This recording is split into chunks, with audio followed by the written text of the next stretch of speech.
নমস্কার, গল্পের শহর 11 চ্যানেলে আপনাদের আরও একবার স্বাগত।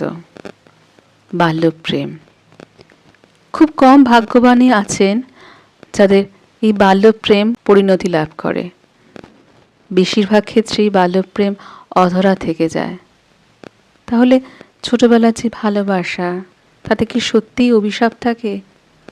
তেমনই আজকে একটি গল্প, পথহারা, লেখিকা কাঞ্চনমালা দেবী। তাহলে শুরু হচ্ছে আজকের গল্প, পথহারা। নদীর জল কমে এসেছে, জল সরে গিয়ে কাদা বাহির হয়েছে। এই সময় পল্লীগ্রামে নদীতে স্নান করা বড়ই অসুবিধা। শুধু স্নান করবার কেন, সকল বিষয়েই অসুবিধা। হেমন্তের শেষে, শীতের প্রারম্ভে বর্ষার জল বন্ধ হয়ে নানা রকম সংক্রামক ব্যাধির সৃষ্টি করতে থাকে। রোগ ক্লিষ্ট কৃষক শ্যামল শস্যক্ষেত্রে পাকা ধানের দিকে চেয়ে আশায় বুক বেঁধে আশায় দিন যাপন করে। যারা নদী তীরে বাস করে তাদের এই সময় জলের বড়ই কষ্ট। নদীতে জল থাকলে তা আনা কষ্টসাধ্য। নদীর তীর তরল কাদায় পরিণত হয়। সেজন্য গ্রামের লোকে বাঁধা ঘাট না থাকলে কাদার ওপর কাঠ ফেলে বা ইট ফেলে পথ করে নেয়। সন্ধ্যের প্রাক্কালে একটি কিশোরী অতি সন্তর্পণে জলে নামছিল। ভাগীরথীর তীরে একটা পুরনো বাঁধা ঘাট। যে কালে ভাগীরথীর রূপ যৌবন গর্ব ছিল, ঘাটটিও সেই কালের। কালের প্রভাবে জীর্ণা শীর্ণা নদী ঘাট থেকে সরে গিয়েছে। ঘাটের নিচের সোপানগুলি মাটিতে আচ্ছন্ন হয়ে গিয়েছে। কেবল বর্ষার সময় ঘাটে জল থাকে। কিশোরী সিঁড়িকটা অতিক্রম করে কাদার ওপর দিয়ে চলছে। 4-5খানা গ্রামের লোক একত্র হয়ে পথ বেঁধে দিয়েছে। বড় বড় তাল গাছের ওপর কাঠ বেঁধে পথ প্রস্তুত করা হয়েছে। কিন্তু লোকের পায়ে পায়ে কাদা উঠে এত পিচ্ছিল হয়েছে যে কিশোরী সে পথে চলতে ভরসা করছে না। সে অতি ধীরে ধীরে পা টিপে টিপে কাদার ওপর দিয়ে চলছিল। তার হাতে একটা পেতলের রেকাবি, তাতে কাঁচা মাটির কয়েকটা প্রদীপ, তুলোর সলতে ও ঘি দিয়ে সাজানো। সেগুলো পড়ে যাওয়ার ভয়ে কিশোরী অতি ধীরে ধীরে চলছিল। পা পিছলিয়ে যাওয়ার ভয়ে সে একবার পথের কাঠগুলিও চেপে ধরছিল। ঘাটের রানার ওপর বসে একটা কাদামাখা বালক আমসত্ত্ব খেতে খেতে বালিকার দিকে লক্ষ্য করছিল। বালিকা পড়তে পড়তে রয়ে গেল। বালক তা দেখে হেসেই উঠল। বালিকা ফিরে চাইল। তখন বালকটা বলে উঠল, থালাখানা আমায় দে, আমি পৌঁছে দিই। বালিকা উত্তর করল, তোর যে এঁটো হাত। বালকটি বলল, তা হোক গে, কেউ তো আর দেখতে আসছে না। বালিকা বলল, দূর পাগল, তাই কি হয়, এই যে ঠাকুরের জিনিস। বালক বলল, ঠাকুররা তো আর দেখতে আসছে না। বালিকা বলল, মা বলেন ঠাকুররা সব দিকে সব সময় দেখতে পায়। বালকটি বলল, বাবা তুই যেন ভাই পুরুত মশাই, তোর সঙ্গে কথা করিবার জো নেই। বালিকা কথা বলার জন্য দাঁড়িয়েছিল, কিন্তু আবার চলতে আরম্ভ করল। দেখতে দেখতে তার পা পিছলিয়ে গেল। সে পথের কাঠ ধরে সামলালো বটে, কিন্তু রেকাবি থেকে 2টো প্রদীপ পড়ে গেল। বালক হাসতে হাসতে কাঠের উপর দিয়ে ছুটে আসলো, বলল, দেখলি সুরি, আমি তখনই তোকে বললাম থালাখানা আমায় দে, আমি পৌঁছে দিই। তা আমার কথা শুনলি নি, এখন আর কি করবি কর। বালিকা হেসে বলল, কি আর করব, বাড়ি ফিরে যাই, আবার গিয়ে আবার নিয়ে আসি, মা অনেক প্রদীপ গড়ে রেখেছেন। বালিকা ধীরে ধীরে ঘাটের ওপর উঠল। বালকও ফিরল। বালিকা গৃহে ফিরবার উদ্যোগ করছে দেখে বালক বলল, সুরি, তুই তবে বাড়ি চললি? আমি এখানেই বসে থাকি, তোর সঙ্গে একসঙ্গে যাব। বালিকা ঘাটের ওপর উঠে চমকে উঠল। তার সামনে দিয়ে একটা শেয়াল দৌড়ে চলে গেল। বালিকা হঠাৎ সভয়ে চিৎকার করে ডাকল, মণি, ও মণি, শিগগির আয় না ভাই। বালক তখন ঘাটের রানার ওপর বসে এক মনে আমসত্ত্ব খাচ্ছিল। সে অন্যমনস্ক হয়ে উত্তর দিল, কেন? বালিকা তাকে বসে থাকতে দেখে আরও চিৎকার করে ডাকল, ওই মণি, শিগগির আয়। বালক আমসত্ত্ব ফেলে এক লাফে বালিকার কাছে উপস্থিত হলো এবং ব্যস্ত হয়ে বলল, কি হয়েছে, কি হয়েছে? বালিকা তখনও ভয় কাঁপছিল। সে ধীরে ধীরে বলল, ভাই, একটা শিয়াল, তুই আমাকে বাড়ি পৌঁছে দিয়ে আয়। বালক খুব একচোট হেসে নিল, তারপর বলল, চল, যাচ্ছি। দেখতে দেখতে পূর্ব দিক অন্ধকার হয়ে আসলো। গঙ্গার বুক থেকে বাষ্পপুঞ্জ উঠে ধীরে ধীরে কুয়াশার সাথে মিশে যেতে লাগলো। অস্তাচলগামী মরিচিমালার রশ্মিতে পশ্চিম গগন কখন সিঁদুর বর্ণ হয়ে গেল। দেখতে দেখতে সোনার থালাখানা অদৃশ্য হয়ে গেল। গঙ্গার তীরে অদূরে গাছের মধ্যে গ্রামখানা অবস্থিত। ধানক্ষেতের মধ্যে দিয়ে দুজনেই সেই পথেই চলছিল। গ্রামখানির নাম দৌলতপুর। এর অধিকাংশই অধিবাসী ভদ্রলোক। গ্রামের জমিদার গ্রামেই বাস করেন। পূর্বে তার অবস্থা ভালো ছিল না। বহু কষ্টে লেখাপড়া শিখে উকিল হয়েছেন। তারপর তার ভাগ্য ফিরল। চঞ্চলা লক্ষ্মী ঠাকুরানী গ্রামের বুনিয়াদি জমিদার গৃহ পরিত্যাগ করে সদাশিব মিত্রের গৃহে এসে উপস্থিত হল। দিনার দায় যখন জমিদার প্রবোধচন্দ্র ঘোষের যথাসর্বস্ব বিক্রি হয়ে গেল, তখন সদাশিব মিত্র বাস গ্রামখানি কিনে নিলেন। এখন তিনি এই গ্রামের জমিদার। সদাশিব পূর্বে বড় একটা গ্রামে আসতেন না, কিন্তু জমিদারি খরিদ করবার পর থেকেই ছুটির সময় গ্রামে এসে থাকেন।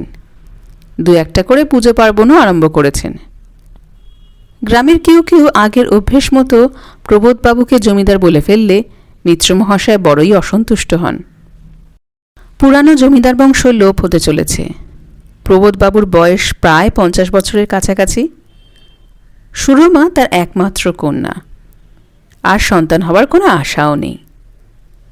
প্রবোধবাবু সময় সময় দুঃখ করে বলতেন, ঠিক সময় মা লক্ষ্মী ঘোষ বংশে বাস্তুভিটে ছেড়েছেন। মেয়েটার বিয়ে দিয়ে স্ত্রী পুরুষে কাশি চলে যাব। বাড়ি ঘর যা আছে পড়ে থাক, তার আমাকে চোখে দেখতে হবে না। মিত্রগোষ্ঠীর সাথে ঘোষ বংশের প্রকাশ্য বিবাদ না থাকলেও পরস্পরের মধ্যে সদ্ভাব ছিল না। এক পুরুষের জমিদার বলে অনেকেই সদাশিব মিত্রকে উপহাস করতেন।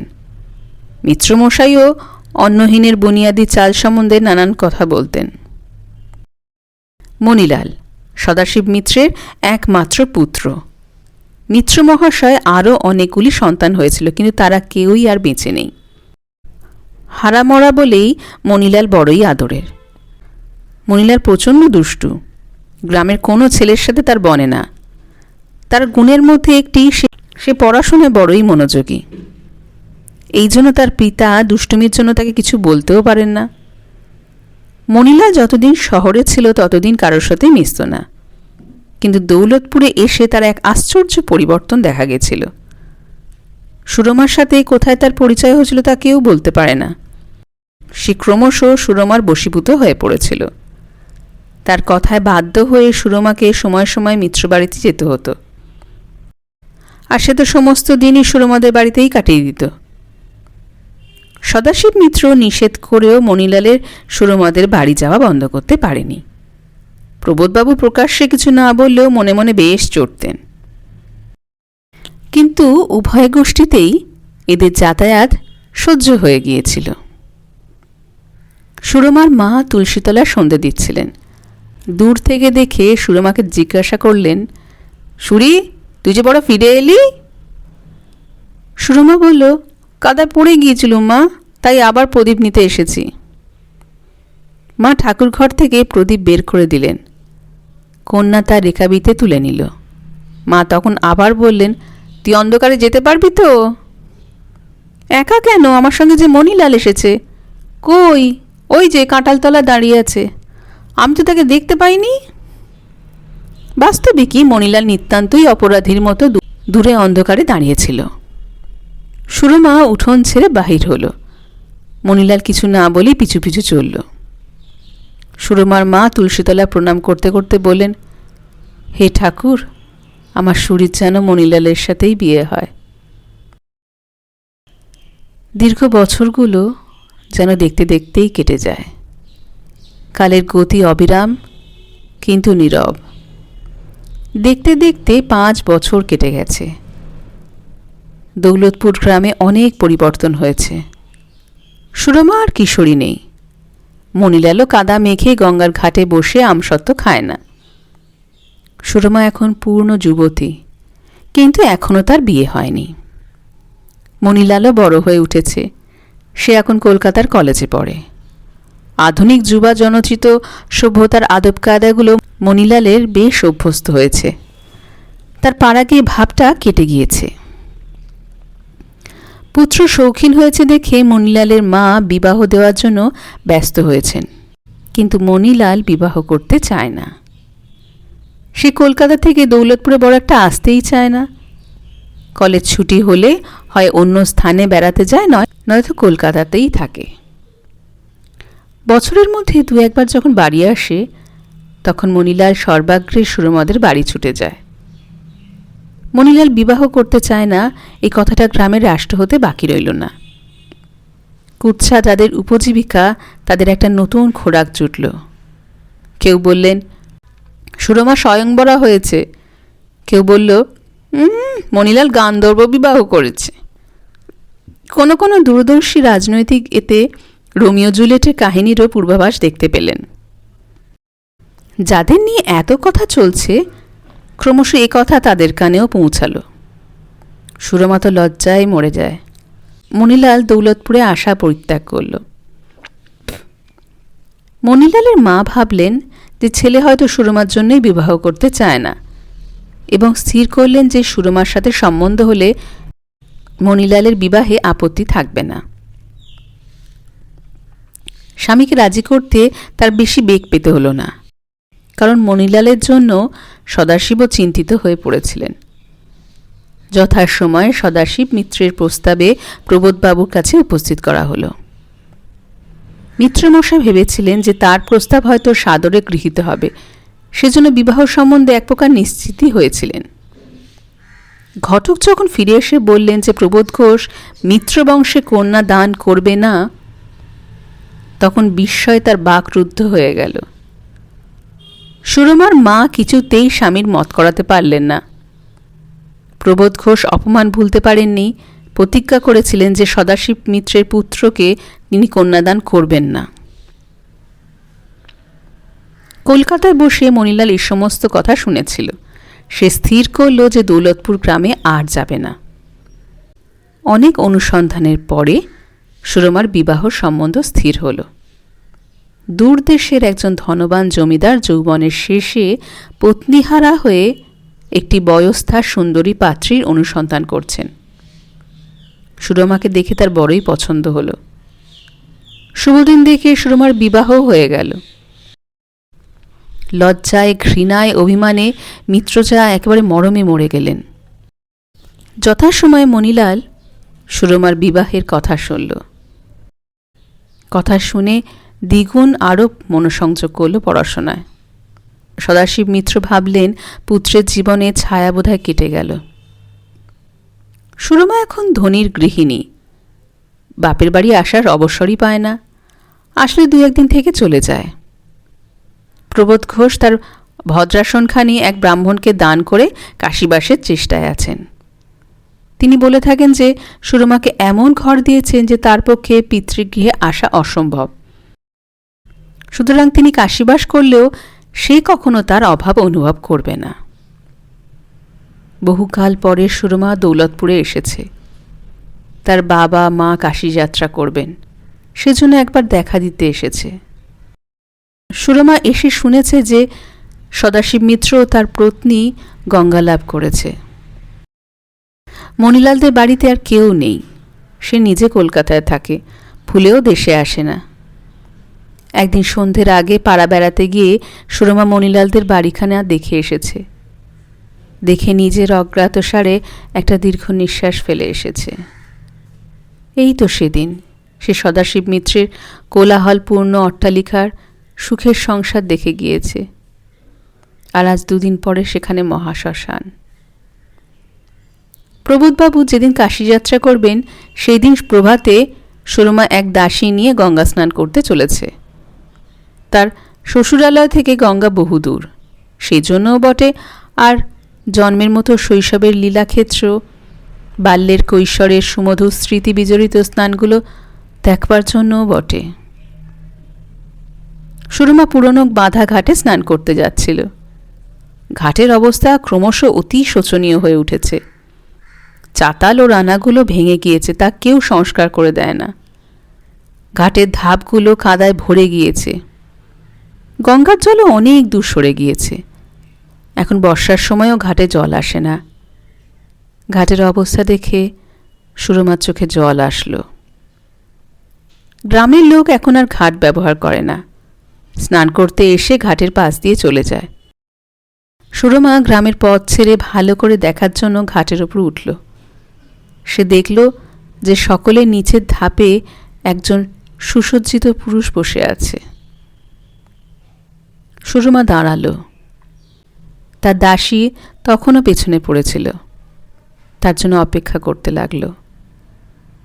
সে পুরুষটি তার দিকে চেয়ে দেখল, দেখেই ব্যস্ত হয়ে উঠে আসলো। তাকে দেখে সুরমা ঘোমটা টেনে ভয়ে ও লজ্জা জড়সড় হয়ে একপাশে দাঁড়ালো।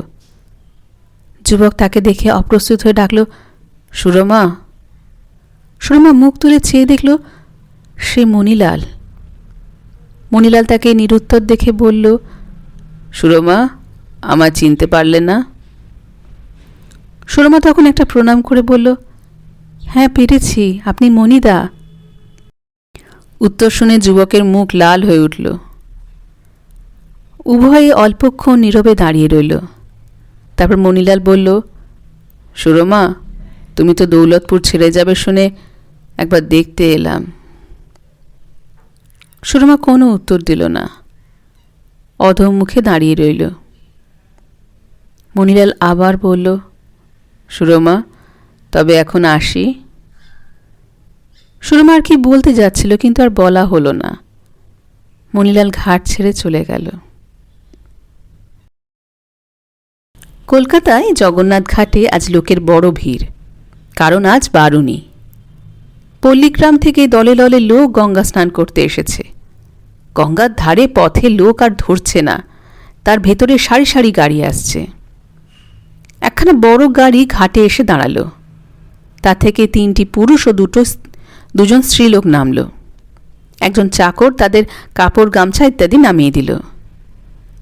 স্ত্রীলোক দুটি অবগুণ্ঠনহীনা, দেখলে ভদ্রঘরের স্ত্রী বলে বোধ হয় না।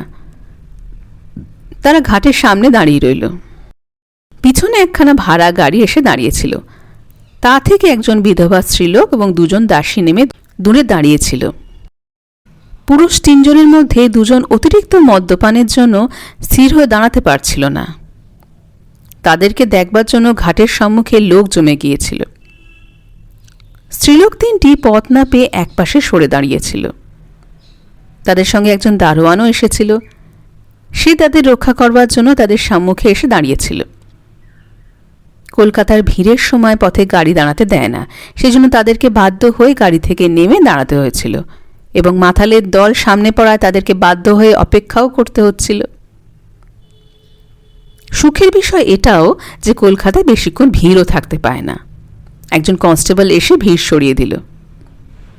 ঘাটের লোকে স্ত্রীলোক দুটিকে পুরুষদের ঘাটে নামতে দিল না, তাদেরকে ফিরিয়ে দিয়ে স্ত্রীলোকদের ঘাটে স্নান করতে যেতে বলল।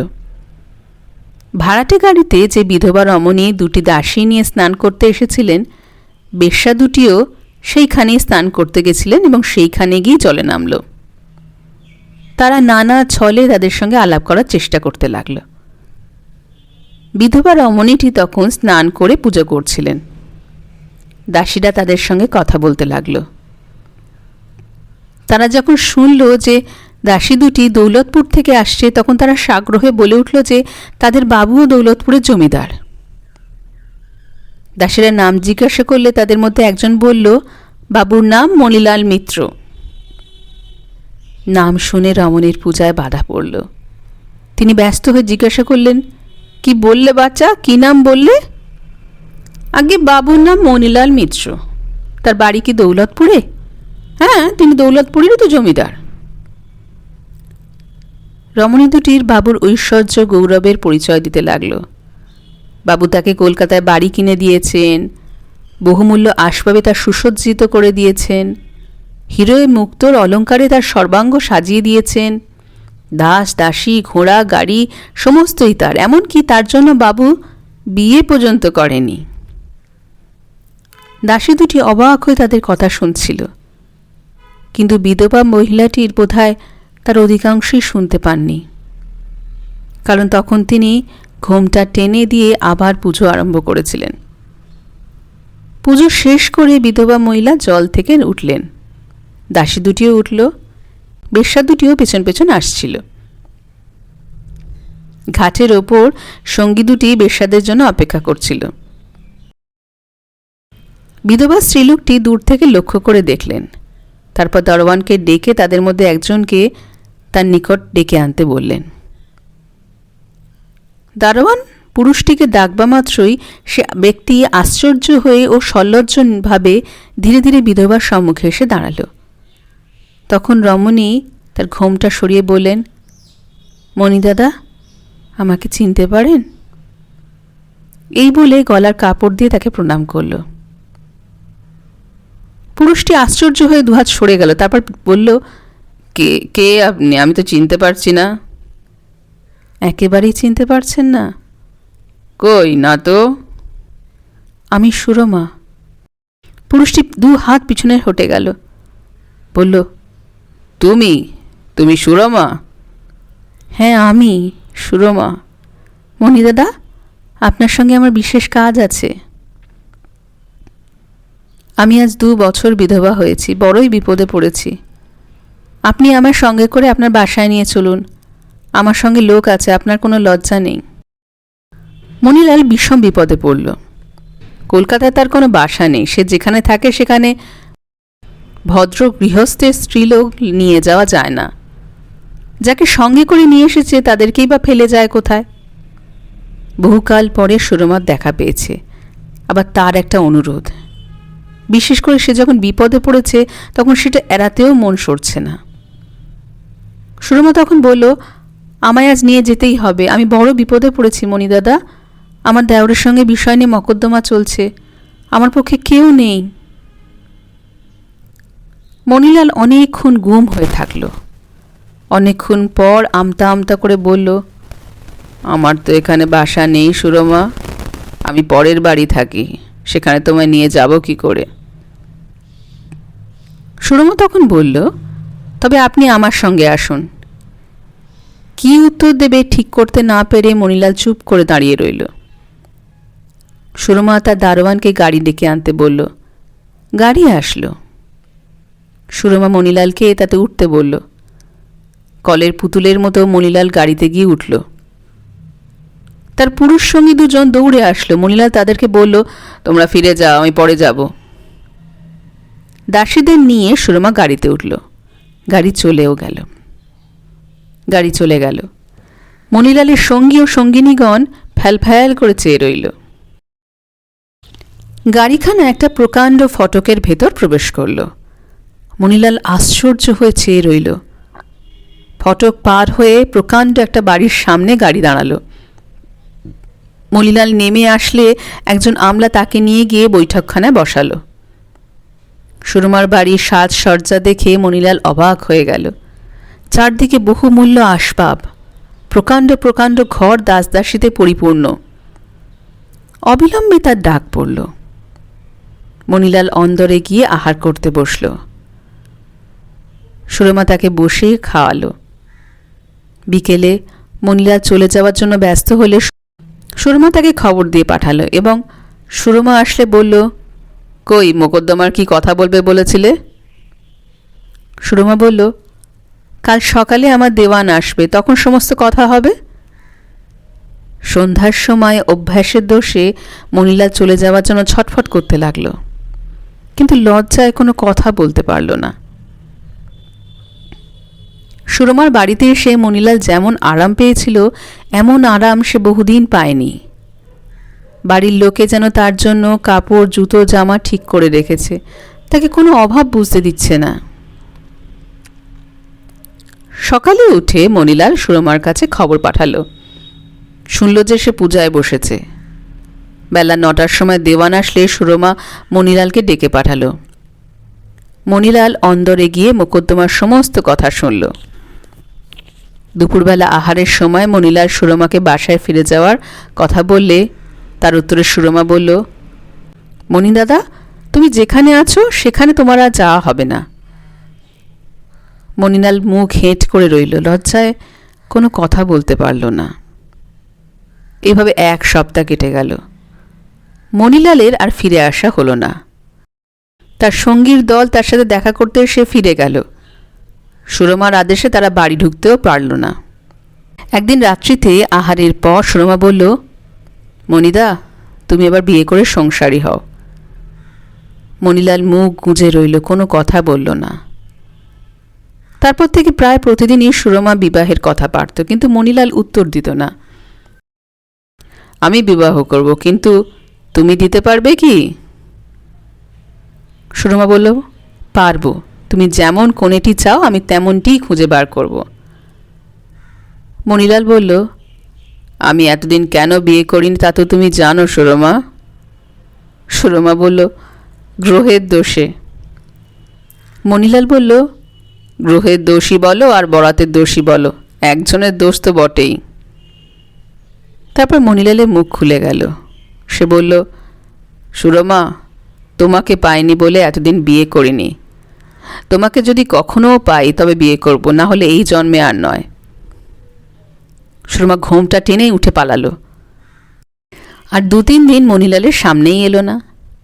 বিরক্ত হয়ে মণিলাল চলে যেতে চাইলে সুরমা তার সাথে দেখা করে বুঝিয়ে সুঝিয়ে তাকে নিরস্ত করল। এইভাবে আরও কিছুদিন কেটে গেল। সুরমা আর বিয়ের কথা পারত না। দিনে দিনে দুজনের ঘনিষ্ঠতা বাড়তে লাগল। মণিলাল বেশি সময় অন্দরেই কাটাত। সুরমার পুজোর সময় তার কাছে নীরবে বসে থাকত। রাত্রিতে তাকে রামায়ণ পড়ে শোনাত। দিনের বেলা দিওয়ানজির সাথে একত্রে গিয়ে বসে কাজ করত। মণিলালের দিন বেশ ভালোই কাটতে লাগল।